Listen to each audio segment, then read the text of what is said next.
ಅಂದಾಗ ಕೇಳಿಸ್ತಿದ್ಯಮ್ಮ? ಕೇಳಿಸ್ತಿದ್ಯಾ ಮಗ? ಗೊತ್ತಾಗ್ತಿಲ್ಲ ಏನು? ತಿಂದ್ಯಾ? ಊಟ ಮಾಡ್ದ್ಯಾ? ಅಜ್ಜಿ ಮಲ್ಕೊಳ್ಳಿ.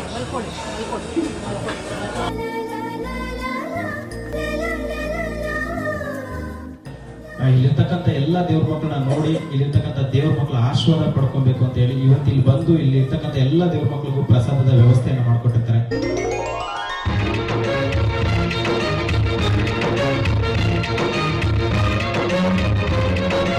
ದಯವಿಟ್ಟು ಜೋರಾಗಿ ಕ್ಲಾಸ್ ಮಾಡಿ.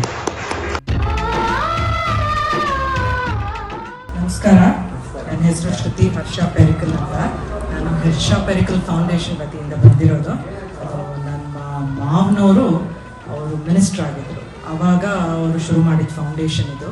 ನಾನೊಂದು 15 ವರ್ಷದಿಂದ ಈ ಫೌಂಡೇಶನ್ ನಡೆಸ್ತಾ ಇದ್ದೀನಿ. ಸೊ ನಾವು ಈ ಥರ ಎಷ್ಟೊಂದು ಡೆಸ್ಟಿಟ್ಯೂಟ್ ಹೋಮ್ಸು, ಆರ್ಫನೇಜಸ್ಸು ಹಾಗೂ ಮಕ್ಕಳದ್ದು ಒಂದು ವಿದ್ಯಾಭ್ಯಾಸಕ್ಕೊಂದು ಸಹಾಯ ಇಂಥದ್ದೆಲ್ಲ ನಾವು ಮಾಡ್ತಾ ಇದ್ದೀವಿ. ಭಾಳ ವರ್ಷದಿಂದ ಮಾಡ್ತಿದ್ದೀವಿ.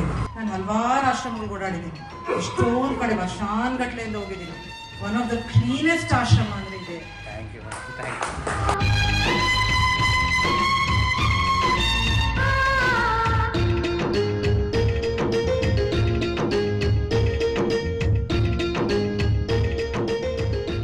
Work you are doing brilliant ಆಗಿ ಕೆಲಸ ಮಾಡ್ತಿದ್ದೀರಾ. ಐ ಮೀನ್ ಇದು ಯಾರು you won't get appreciation, but still it is very very very very dear to God. ನನ್ನದೊಂದು ಬಿಲೀಫ್ ಅದೇ, ನಾನು ದೇವ್ರ ಪೂಜೆಗಳು ಜಾಸ್ತಿ ಮಾಡಲ್ಲ.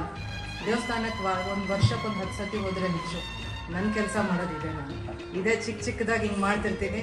ಇದೇ ನನ್ನ ದೇವ್ರದ್ದು, ನನಗೆ ದೇವ್ರಿಗೂ ಹತ್ತಿರ ಆಗೋದು ಇದೊಂದೇ ರೀತಿಯಲ್ಲಿ ಅಂತ ನಾನು ಅಂದ್ಕೊಂಡಿದ್ದೀನಿ.